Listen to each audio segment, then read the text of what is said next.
3 YouTube mechanics already made videos telling you auto start-stop is perfectly reliable. They showed the upgraded parts. They showed the engineering. And most drivers believed them because the car keeps starting, the engine keeps running, and nothing dramatic ever happens. That is exactly the problem.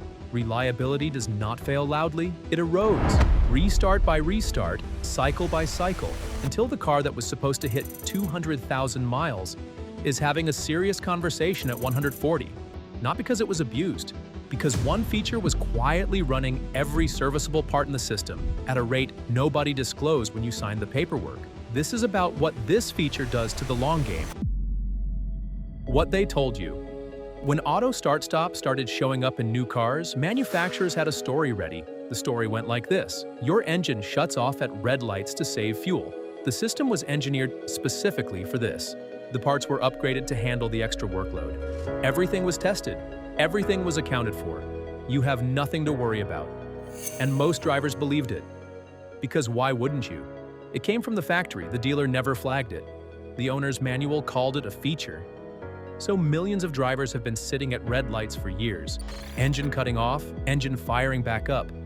Assuming the engineers had it completely figured out. Here is what that story left out. The engineers did solve the engineering problem. What they did not solve, and what they had no financial reason to solve, is what happens to your wallet when the parts that absorb all that extra punishment finally give out. Because those parts do give out. They give out faster than the parts in a car without this system. And when they do, the repair bills do not look anything like the fuel savings that justified putting this feature in your car in the first place. That is what this video is actually about. Not whether the system works. It works. The question is, who is it working for? The starter countdown. Let's start with the part that takes the first hit, the starter. In a normal car, the starter fires once when you turn the key in the morning, maybe twice if you make a quick errand. That is it. The starter in a standard vehicle is designed to handle roughly 100,000 start cycles over its lifetime. Engineers knew that number. They built around it. So when start-stop came along, they upgraded the starter, beefed up the internals, reinforced the components, and they landed on a new rated lifespan, somewhere between 250,000 and 300,000 start cycles, depending on the manufacturer. 3 times more durable. Problem solved. Except here's the math they did not put in the brochure. A driver commuting in a city does not fire the starter once or twice a day. With start-stop active, that starter is cycling at every red light, every stop sign, every traffic backup. Conservative estimates put that number at 30 to 50 activation cycles per commute. And in the heaviest city commutes, that number climbs well beyond that. Run that math forward. Even at the engineered ceiling of 300,000 cycles, a daily city commuter is burning through that lifespan in 8 to 10 years. Not because the part failed early, because the system was using it at a rate the engineers technically accounted for, but that no one disclosed at the dealership. And when that starter goes, on a standard sedan, you're looking at $300 to $400 in parts. On a truck or SUV, the labor alone can push past $900. That is before you replace a single other component this system has been quietly working through. The starter is just the beginning. The oil pressure window. Here is something most drivers have never thought about. Every single time an engine starts, cold start, warm start, does not matter, there is a window of time between when the crankshaft begins spinning and when oil pressure fully builds through the system. That window is short, usually a brief window of just seconds, but inside it, engine components are running on residual oil film alone. Mechanics call this boundary lubrication, and engineers have known about it for decades. In a normal car, it happens once in the morning and maybe once or twice more across the day. The engine bearings, the cam journals, the cylinder walls, they are designed to handle that exposure at that frequency. No problem. With start-stop active in city traffic, that window opens 30, 40, 50 times a day. Every single stop, every single restart, same exposure. Same boundary lubrication window, multiplied across every commute, every week, every year. Now here is where it gets worse. Turbocharged engines do not just need oil pressure for lubrication, they need it for cooling. The turbocharger bearing sits inside a housing fed by pressurized oil. When that pressure drops at each restart, that bearing is running hot with reduced cooling. In a car that starts once in the morning, that is a non-issue.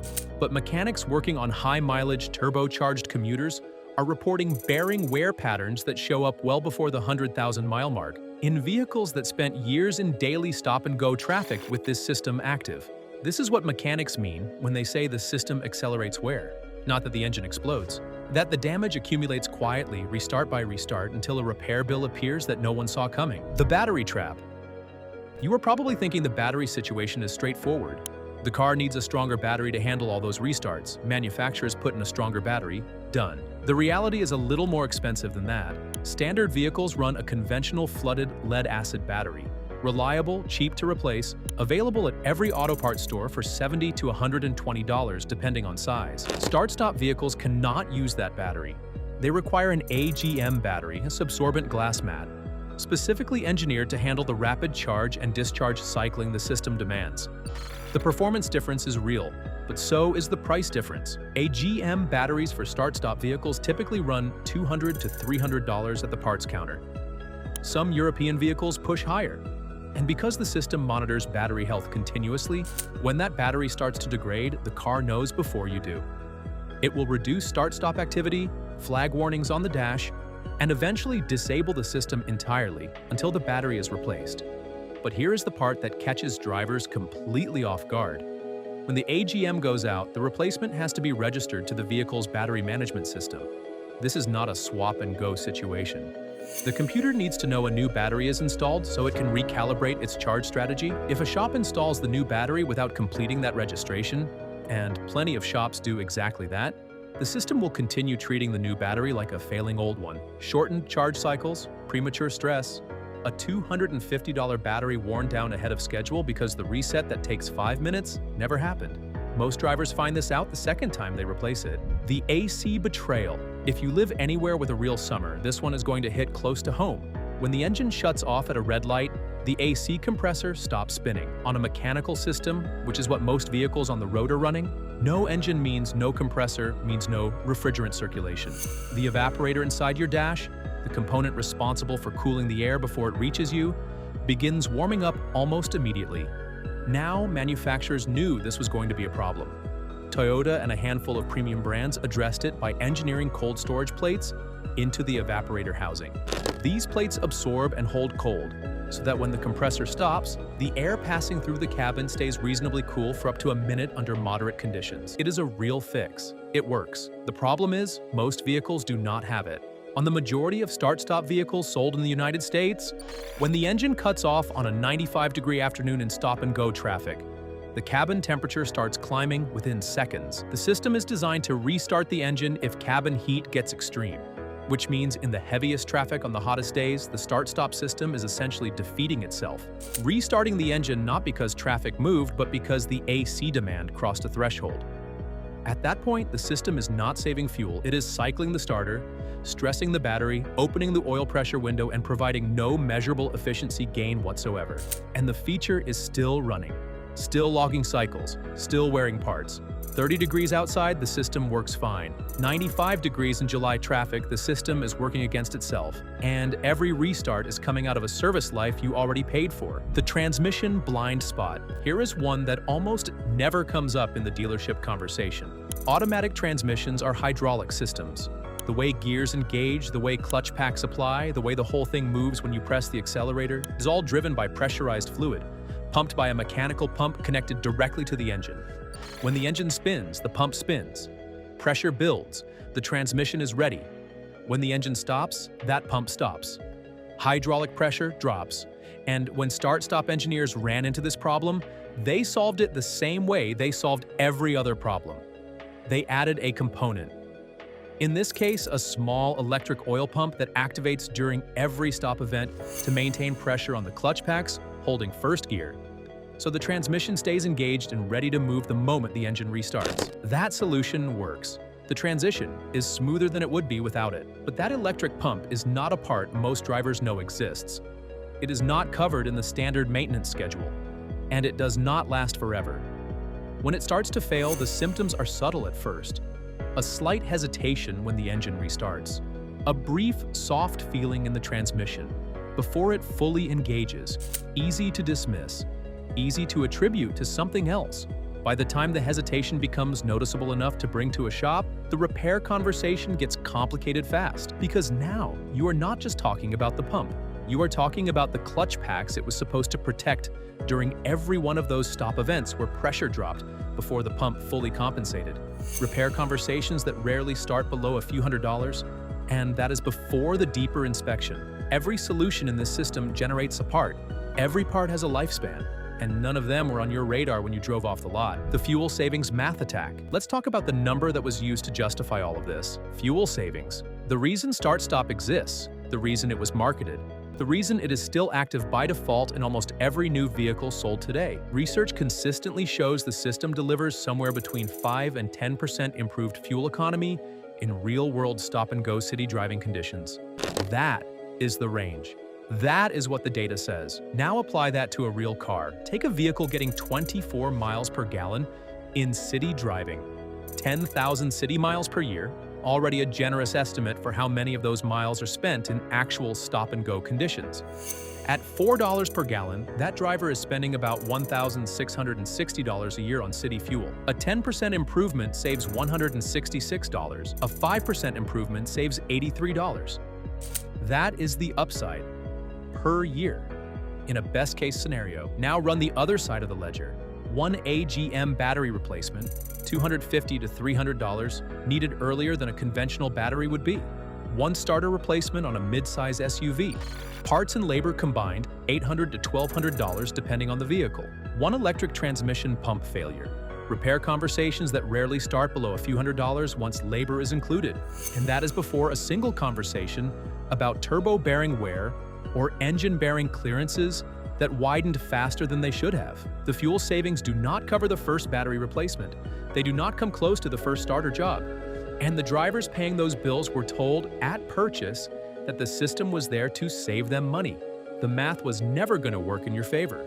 Someone knew that before the first car with this feature left the factory. The planned obsolescence close.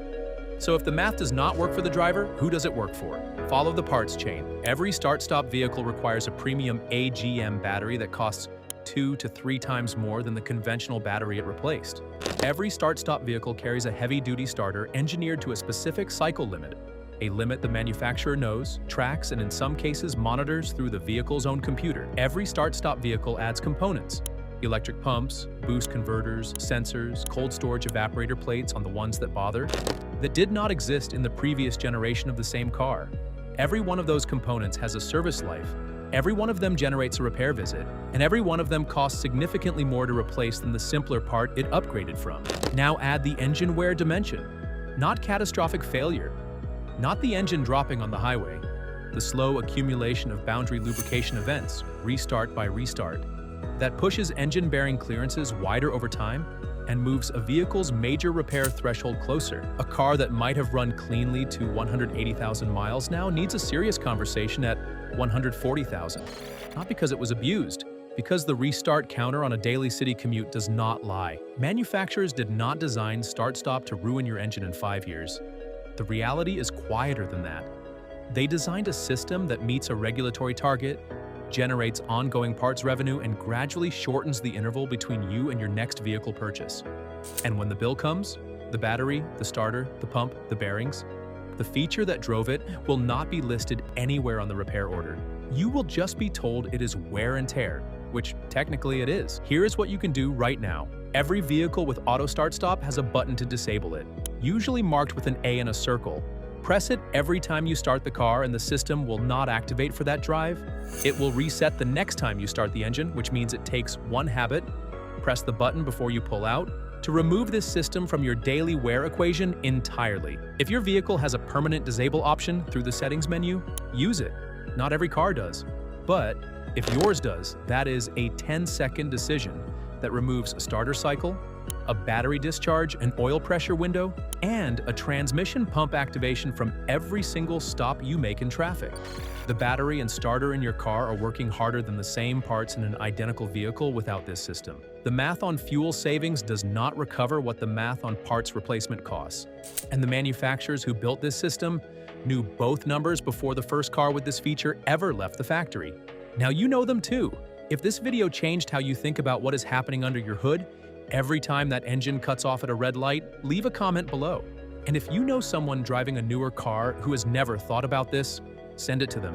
Because the button to turn this off takes 1 second. The starter job it could prevent takes a lot longer to pay for.